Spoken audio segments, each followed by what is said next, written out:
como a inteligência artificial e a automatização de fluxos comunicacionais do país. Serguianos da Terra. O CNPq também lançará em breve um painel de estatísticas com dados do Poder Judiciário, uma parceria com o Programa Nacional das Nações Unidas, o PNUD, que representa um salto da justiça brasileira na direção da já mencionada transparência. A proteção dos direitos humanos continuará com o valor essencial do Observatório de Direitos Humanos do Poder Judiciário. Hoje chancelado como uma das grandes... Então agora sim. Salve, salve, salve, salve, salve, salve, salve, salve, salvem, salvem, salvem, salvem, salvem, salvem os serguianos da Terra. Bom, hoje nós vamos começar, portanto, esse vídeo fazendo aí uma menção especial, né? Fazendo, portanto, uma menção especial. Que menção especial é esta dos serguianos? É uma menção, é um aceno, por assim dizer, a certa parte de pessoas. É um aceno, por assim dizer, a certa parte de pessoas. Esse aceno é um aceno de prova da sua existência, né? É um aceno de atenção. Olha, nós estamos aqui. Agora, você não vai entender muito bem a nossa presença. A nossa presença vai lhe parecer estranha e até constrangedora, né? Num nível que você nunca sentiu, num constrangimento que você nunca sentiu. Esse constrangimento possivelmente é apenas um espelho para o qual você está olhando, né?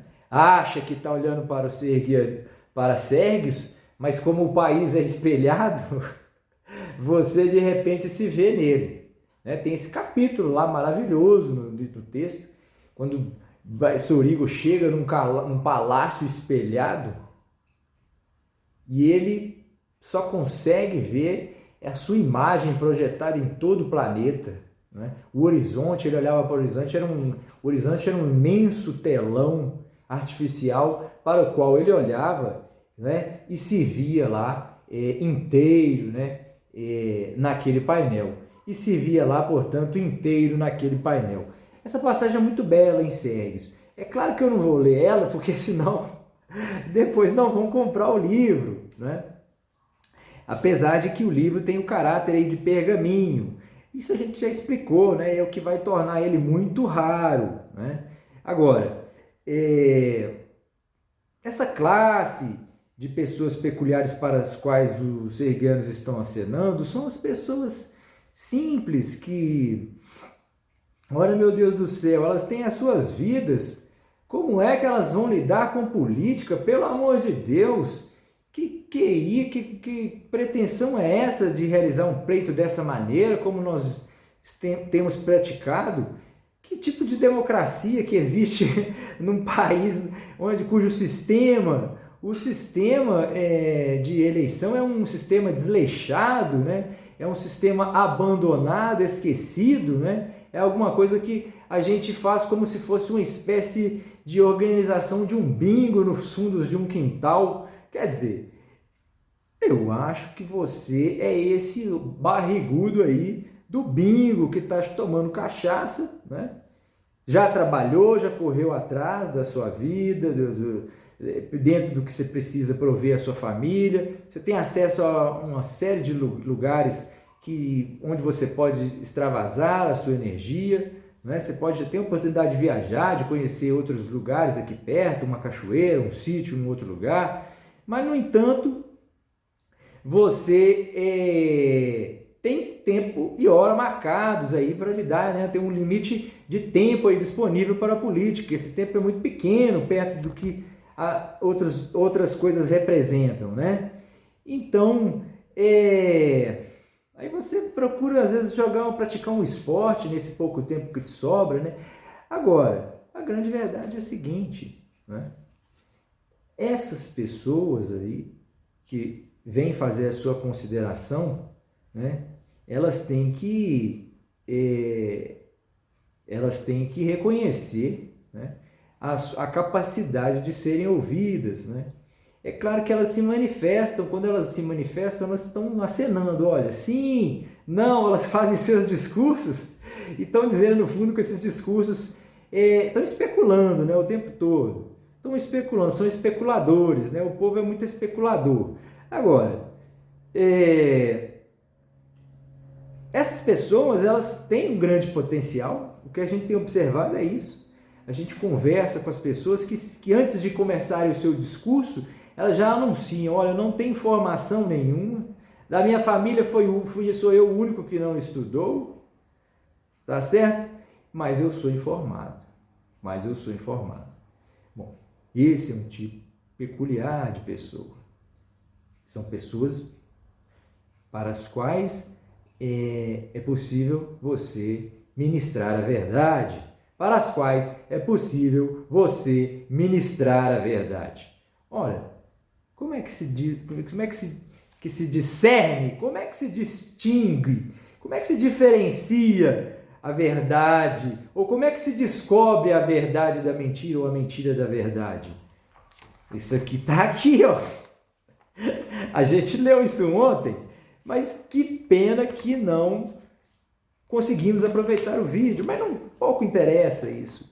Os serguianos, aliás, devem aparecer hoje. Só um segundo, deixa eu ver se isso está filmando de acordo com como eu estou imaginando.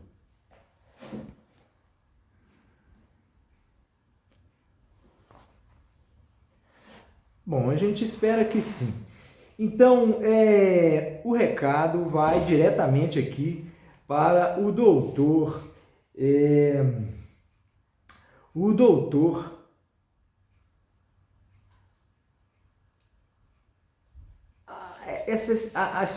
O excelentíssimo ministro, não é? Luiz Fux, né? Salvo engano, Luiz Fux. Eu lembro do Fux, eu não sei se é Luiz, né? Mas eu lembro do Fux desde que ele estava lá, ele estava no STJ, fazendo as suas primeiras aparições, né? Agora, o que é o Poder Judiciário, né, Fux? O que é o Poder Judiciário? Eu fui ao banheiro ontem, hoje mais cedo, aliás, e nesse caminho aí que percorri até aquele insólito ambiente, e me veio à cabeça o que é o Supremo Tribunal Federal, né? Quando aquele menino lá falou em gente, que palavra, hein? Pusilânime, né? Pusilânime, quando ele usou pusilânime, né? Meu Deus do céu! Por acaso, alguém aí sabe o que é pusilânime? Não é? Quem é que sabe o que é isso? Se você não sabe o que é isso, você não está apto para participar do jogo. É um indício. Você tem que saber o que é pusilânime, meu filho. Como é que você quer discutir política e não sabe nenhum dos termos, nem o nome das coisas, nem o significado das coisas, ou das palavras? Você não conhece nem o instrumento de tratação? Então, bom, é claro que isso aí é uma ilustração, né? A gente não deve esperar tanto zelo assim da linguagem, mas o mínimo necessário, né? Bom, eu acho que eu vou ler um pouquinho, então o recado está dado, já começamos a aula de hoje, né? Porque ainda ontem um amigo, ainda hoje, pela tarde, um amigo questionou aí a apresentação do trabalho, né? Questionou a apresentação do trabalho sem ao menos conhecê-lo. Então, é preciso que, em primeiro lugar, você o conheça, doutor Arpinha. Tome nota aí dos autos, para que nós possamos, posteriormente, discutir sobre a questão.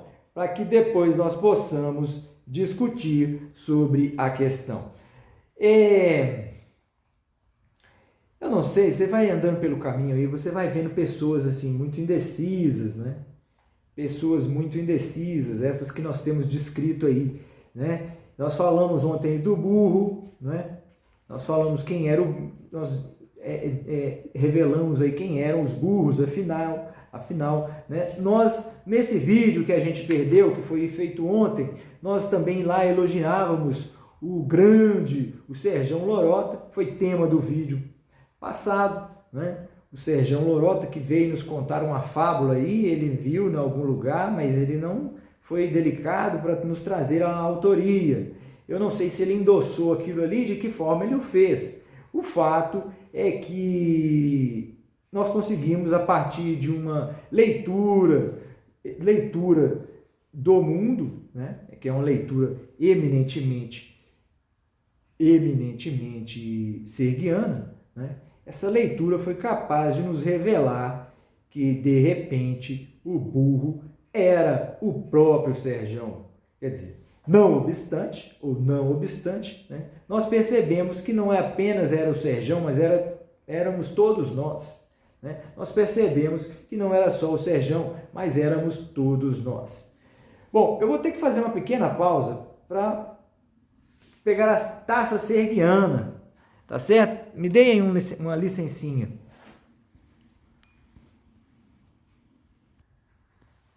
Olha, então tá aí. Nós vamos direto ao ponto para a gente não esquecer, tá certo? Preste bem atenção aqui, senhor doutor, advogado, doutor Arpinha, né? Doutor William Arpinha, tá certo, doutor William? O senhor veja muito bem. Veja só a indignação de um cidadão, né, que poderia de repente anunciar, né, se apresentar, portanto, e dizer, olha, nós precisamos saber mais dessa postura supostamente pusilânime, não é? Que o STJ, ou melhor, que o Supremo, STF, Supremo Tribunal Federal, né, tem assumido, né? Que tipo de postura é essa? É pusilânime? Quer dizer,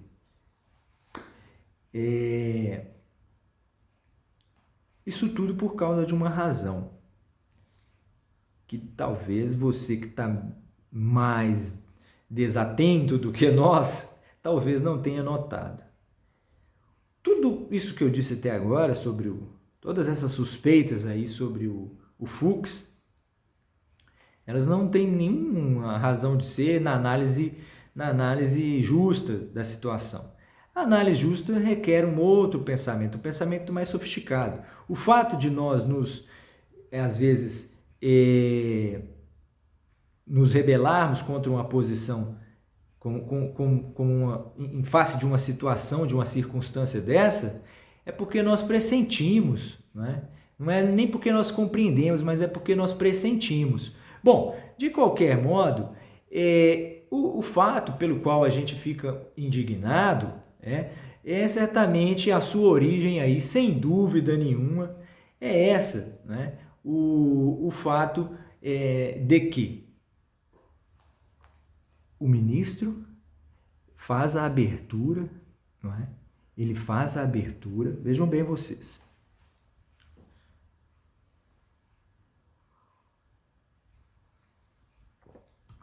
Ele faz a abertura do ano jurídico.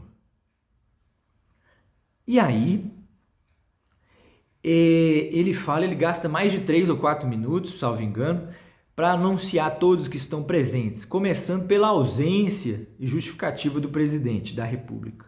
Bom, ele cita todo mundo, ele fica com a boca seca, ele vai, para e pega e toma água.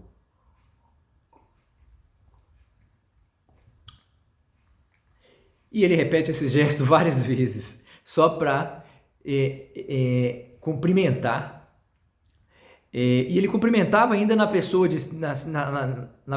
em certa pessoa, né? Ele cumprimentava todo o grupo que ela representava. Por exemplo, em face lá dos ministros de Estado, ele mencionou um deles e fez-se representado, né? Pediu que este, né, o representasse, né, o cumprimentasse em seu nome, né? Em seu nome. Quer dizer, que o cumprimentasse em seu nome.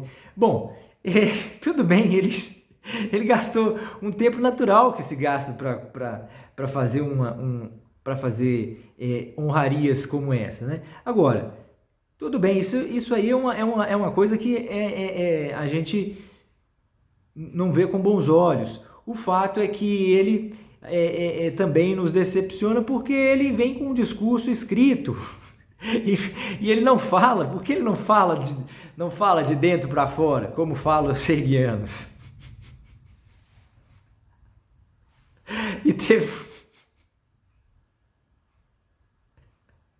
E teve um amigo hoje, insensível, que não compreendeu aí os humores de Sérgios, né? A gente ficou muito chateado com o doutor Arpinha. O doutor Arpinha foi inconveniente, mas tudo bem. Agora, a inconveniência maior do que a do doutor Arpinha é a do ministro. É a sua culpa, doutor Luiz Fux. O senhor é culpado. O senhor é culpado. Ora, veja bem, quando você fala em cooperação, comunhão de todas as, do rico e do pobre, a comunhão da sociedade, a comunhão da direita e da esquerda, isso aí parece muito mais o prenúncio aí do serguianismo. Ou você se revela um serguiano, né? Ou você se revela um serguiano, né? Porque foram os primeiros serguianos quem fizeram a menção oficial aqui no planeta Terra, quer dizer, foram eles que chegaram aqui. Essa história eu acho que eu vou fazer o seguinte, eu vou ler aqui um capítulo que eu li ontem e se perdeu, né? Então eu vou ler aqui para os senhores aí, para os nossos companheiros aí, né? Aqueles companheiros do futebol, né?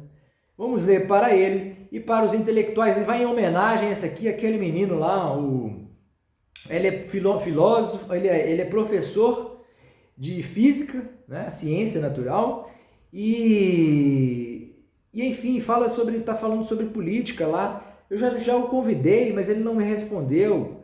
Está falando coisas lá interessantíssimas. Você também esteve em Sérgios, né?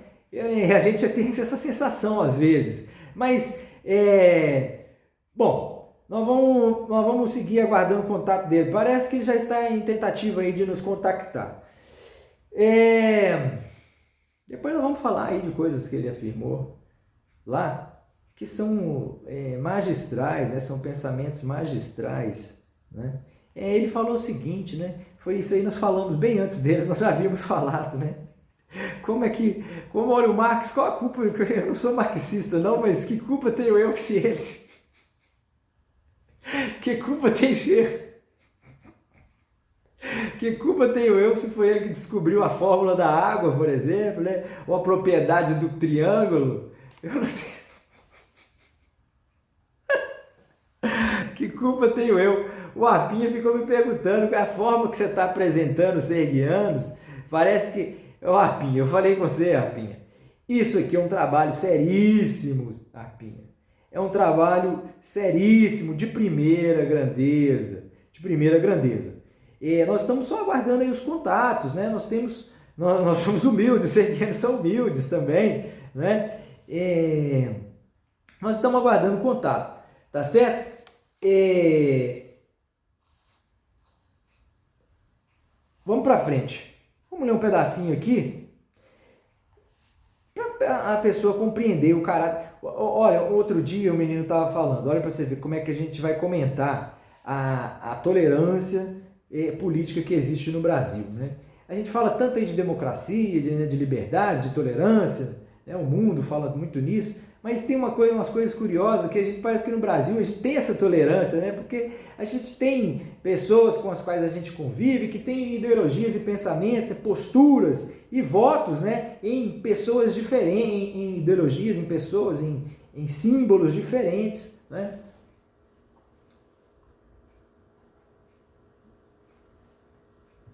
Não obstante, você tem que exigir de uma pessoa dessa, né, que é o Fux, vamos voltar no Fux, ele tem que se explicar. Ora, como é que ele diz uma coisa dessa?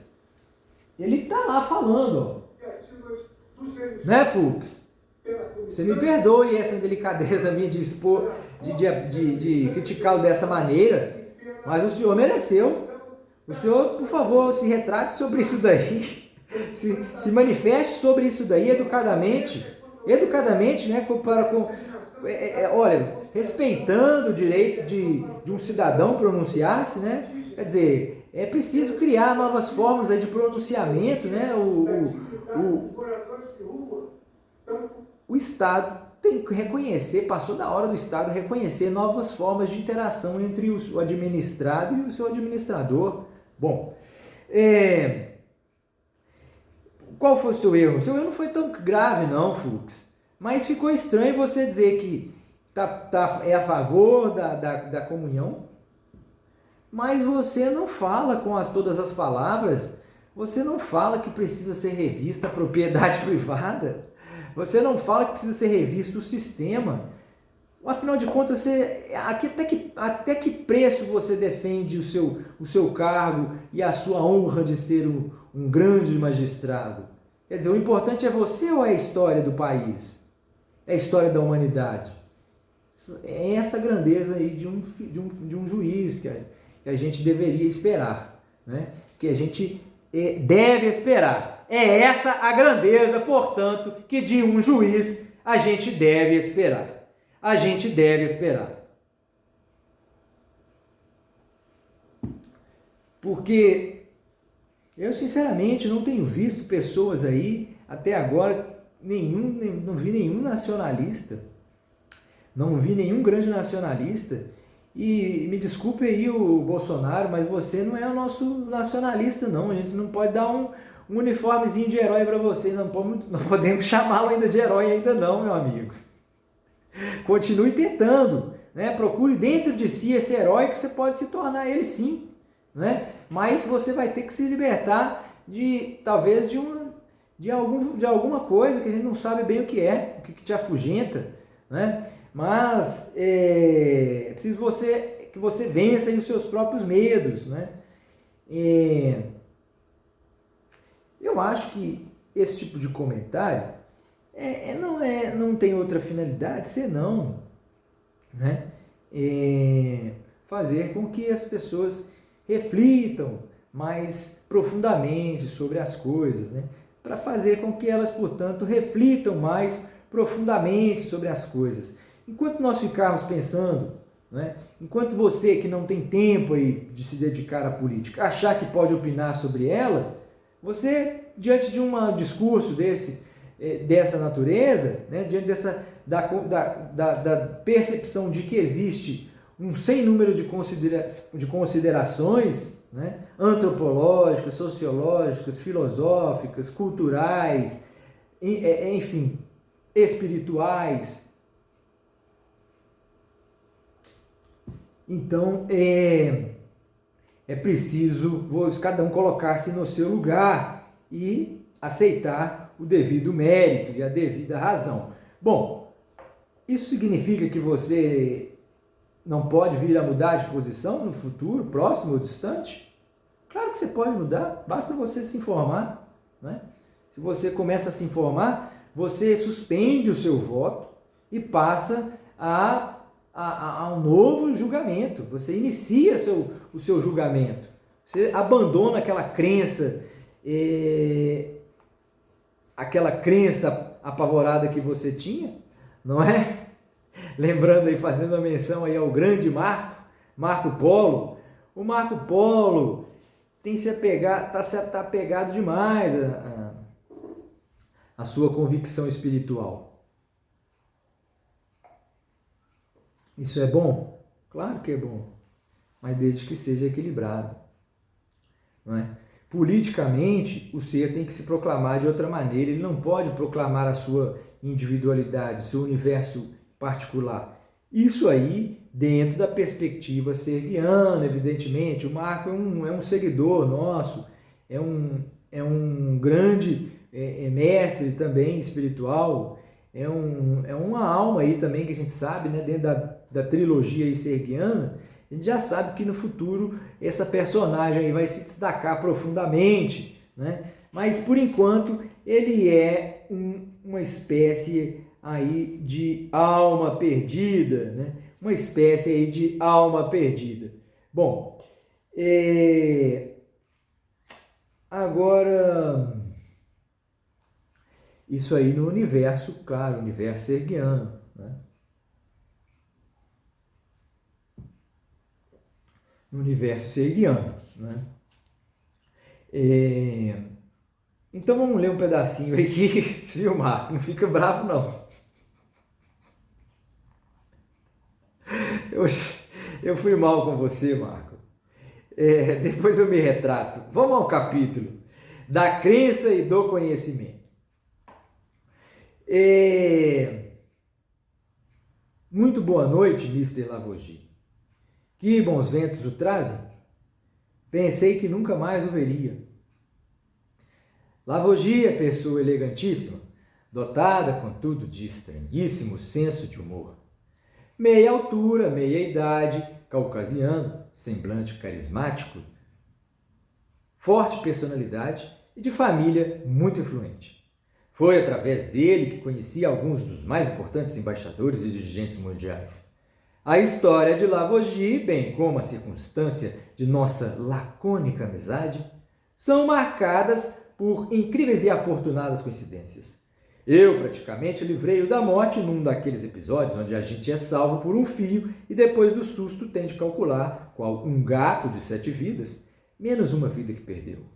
Bom, olha, se não é o grande, magnífico, caro Sir Eagle, exclamou com entusiasmo. Eu também pensei o mesmo, meu amigo. Não me diga que perdeu a sua bússola novamente. O sol ainda não é o bastante para orientar-lhe o caminho e a direção?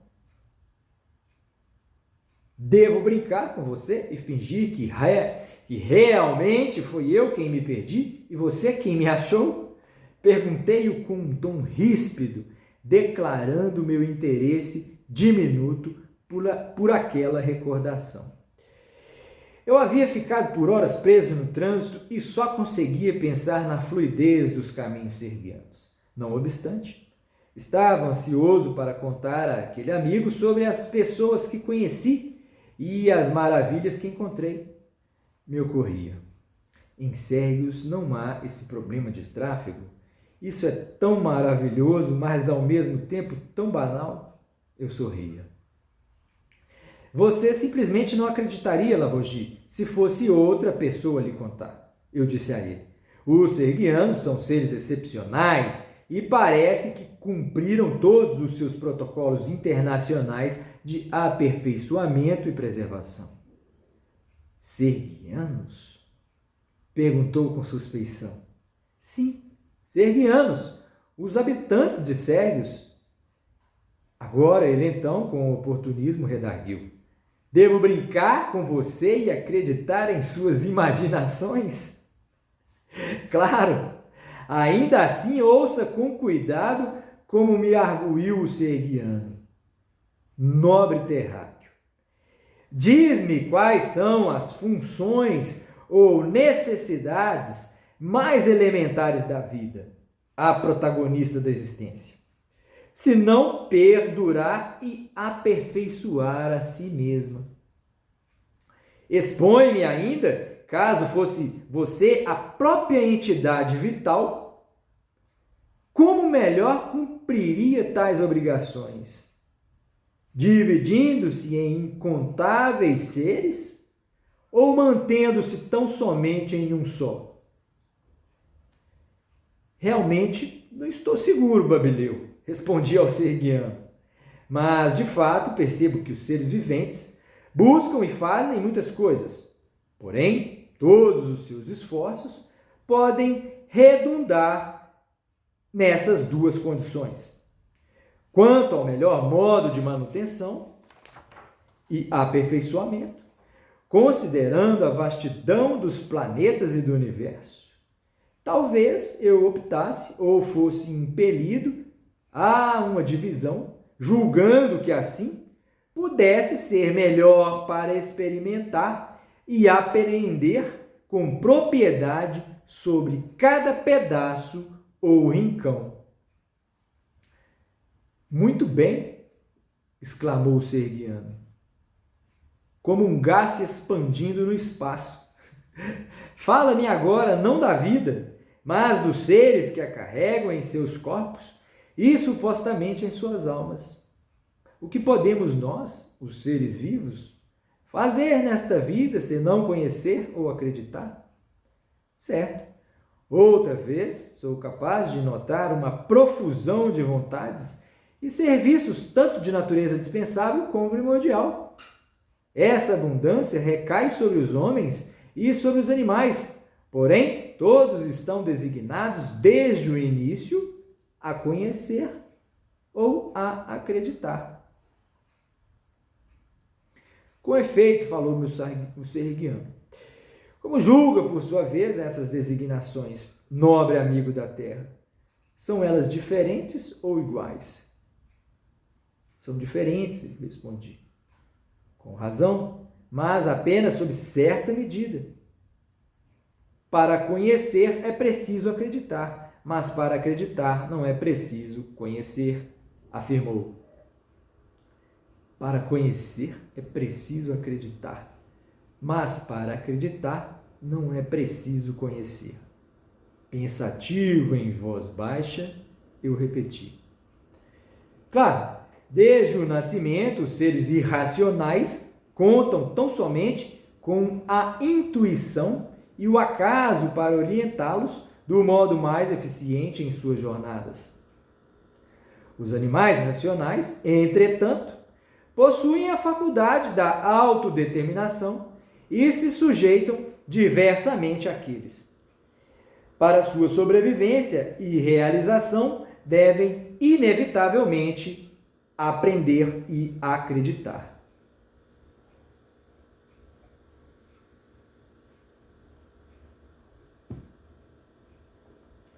Parece razoável e verdadeiro, Babileu, concluí. Mas não é certo também que uns façam uma coisa mais do que a outra? Perguntei-o. Sim, e isso os torna profundamente desiguais, respondeu. Babileu respondeu. Não há limite para o conhecimento, mas para o desejo de obtê-lo e para a sua ignorância. Parece-me correto, Babileu. Naturalmente, senhor, o conhecimento está presente no mundo olha que revelação. O conhecimento está presente no mundo em quantidades e qualidades diversas, mas isso não distingue ninguém. Por outro lado, são os fatores da ambição, da indiferença e da negligência, da covardia e da subserviência, os responsáveis pelo mal no mundo e, portanto, os quais tornam diferentes e rivais os animais, fazendo-os escravos e patrões. Fazendo-os escravos e patrões. Muito curioso, meu amigo, realmente interessante. Nesse momento, Mr. Lavogie interviu tolerante, mas perguntou: ora, o que, afinal de contas, isso tem a ver com as imaginações, com as crenças, com a verdade, a mentira ou as ilusões? Contou-me o Sergiano, ilustre comendador, que os fatos pretéritos são entre eles de relativa estimação, que a verdade para eles é tão somente uma conveniência que pode ser observada com reincidência e ampla confirmação, que as declarações, portanto, da história e das religiões, dos mitos e das lendas, dos feitos e das ciências, das artes ou da cultura popular, são todas, entre eles, relativizadas e concebidas com muita reserva ou precaução. Concebidas com muita reserva ou precaução. Bom, olha para vocês verem aí como é que nascem os conceitos da dogmática sergiana, né? Isso é um prenúncio aí do nascimento aí dos conceitos, dos pressupostos, né, dos fundamentos do sincretismo e do ceticismo, do sincretismo e do ceticismo, tá certo? Aí, é claro, isso está exposto de forma gratuita, né? Gratuita no YouTube, né? Nos Sergianos da Terra, tá certo? É lá que nós temos apresentado esse documento, né? Porque isso é um documento, né? É um vídeo, né? É um arquivo digital, né? Isso aí pode ser transformado num código, né? Isso aí pode ser, pode inclusive obter identidade, né? De um certo ponto inovador de vista, né? Que é muito, muito bom para nós, né? Porque a ideia de você atribuir valor a uma coisa de forma que isso fique só no mundo da simbologia é muito bom, né? Falta agora a gente aprender, né? A assumir as questões aí de necessidade de intervenção no direito de propriedade, porque o Fuchs, quando ele fala em coletivismo, em cooperação, né, anunciando solenemente aí as bases que são as mesmas do sergianismo, né, um coletivismo aí que ele apontou para um coletivismo de qualidade, a despeito do coletivismo de quantidade, que é o comunista, né? Daí você vai entender, se você se debruçar sobre a matéria, sobre a dogmática, você vai compreender que os sergianos estão para além do espectro político, né? Eles não podem ser classificados segundo o nosso espectro político, né? Agora, Sorigo é quem anuncia toda essa dogmática sergiana, né? E aí ele acaba criando uma dogmática aqui no planeta Terra.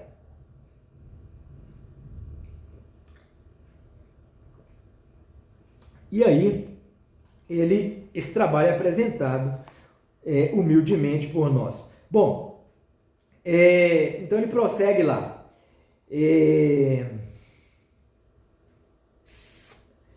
Muitíssimo perspicaz. Mas como se dá este referendo sensorial da verdade? Olha o que ele chamou, referendo social da verdade. Olha que belíssimo conceito, o referendo sensorial da verdade. Aí o que ele diz, olha, os sergianos são prudentes, cautelosos e, portanto, céticos em face de tudo aquilo que não podem ver, sentir, ouvir, tocar ou cheirar. Não creem com certeza absoluta em nenhum conhecimento ou fato passado que não possa ser reproduzido ou confirmado e que, em último caso, não sirva igualmente para todos nós. Bom, esplêndido sou, mas isso não lhes promove, por consequência, um tribunal intransigente do saber? Veja, tribunal intransigente do saber?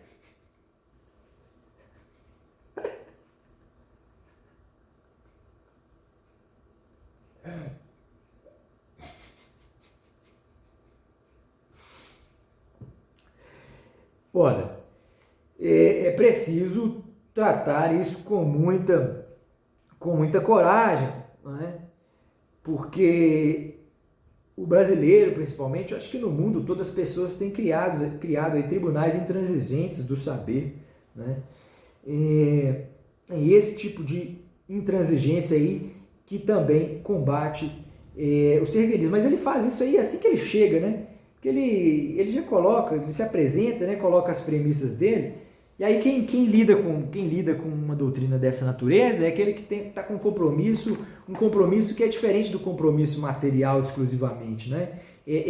O material é a nossa finalidade, mas ele é a finalidade a partir de um caminho justo, não de um caminho qualquer, porque para nós aí não faria sentido, né? Não faria sentido. A humanidade tem que ser capaz dessa proeza, É esse o objetivo que deve reunir, e essa é a grandeza e a autenticidade de uma doutrina completamente, portanto, nova. De uma doutrina completamente, portanto, nova. Bom, vamos continuar aqui. Ele diz o seguinte: ocorreu-me o mesmo, mister. Ele falou, olha, eu também pensei nisso daí, né? Isso poderia causar aí, por consequência, um tribunal intransigente do saber, né? Se as pessoas se comportassem dessa maneira, né? Se elas submetessem a verdade sob critérios tão rígidos, né? Mas aí ele diz o seguinte, olha, pensei, ele ainda fala mais, eu pensei inclusive que esse comportamento poderia levá-los a uma guerra sapiencial. Ele viu o final disso aí como uma guerra, que é o que é o caminho que a gente está, que o ser humano está trilhando, ou é mentira, né? As guerras sempre estão acontecendo, né? Elas nunca cessaram no mundo, desde que a Primeira Guerra começou, né? Que não foi nem a Primeira Guerra Mundial, mas foi a primeira guerra entre as tribos lá, daqueles seres humanoides, né? Que viveram no passado. Bom, e de lá para cá ela sempre existiu, mas a gente sabe quando ela tem potenciais de desembocar aí em guerras mais duradouras e mais abrangedoras, né? Quer dizer, e a gente fica com medo disso, né? Então a gente tem que falar o quê? Tem que deixar que tipo de recado para esses animais aí, né? Que são os animais, seres humanos, são animais, né? Esses mamíferos. Que tipo de recado a gente tem que deixar para esses mamíferos aí? Ora, para esses mamíferos aí, Biden, para o outro mamífero lá que ele é atleta, o menino é atleta, isso aí, aliás, isso aí é o mínimo que se espera de um governante, né, que ele seja realmente atleta, mas de verdade, né, não um falso atleta. Bom, de qualquer maneira, o que acontece? Essa é uma condição também que tem que exigir não só para os governantes, mas para os cidadãos, né? Em Sérgios, todos os serguianos são atletas. Agora, e que culpa o serguiano tem disso, né? De ter descoberto as propriedades do triângulo, né? Há milhões e milhões de anos atrás. Não tem nenhuma culpa disso, né? É o que falou aí o menino. É o que o menino falou aí outro dia, né? Agora, você veja bem como é que ele responde o seguinte, olha. Esplêndido, senhor. Mas isso não lhes promove. Ele disse, eu pensei que isso ia até levar a uma guerra. Isto é, dos saberes ou pelos saberes. Dos saberes ou pelos saberes, que é diferente, né? Mas tive que amargar uma resposta austera do serguiano. 2 pontos. Hífen. E com todo respeito, nobre terráqueo, isso é o que ocorre noutros lares conhecidos. Deixa eu ver se está gravando. Está gravando. Então ele fala, isso aqui ocorre noutros lados. Vamos colocar uma... para a gente levar essa aula? Para a gente levar essa aula mais tranquilo? Vamos colocar uma energia? Não é? Vamos colocar uma energia? Essas crianças têm um guerreiro dentro dela. Quando a gente dá condição. Aí, vamos colocar uma energia. Prestem bem atenção, tá? No finalzinho da aula. Olha. Vou tomar uma água.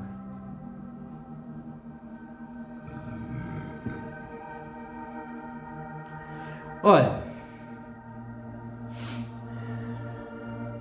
Com todo respeito, nobre terráqueo, isso é o que acontece noutros lares conhecidos. Entre nós, não.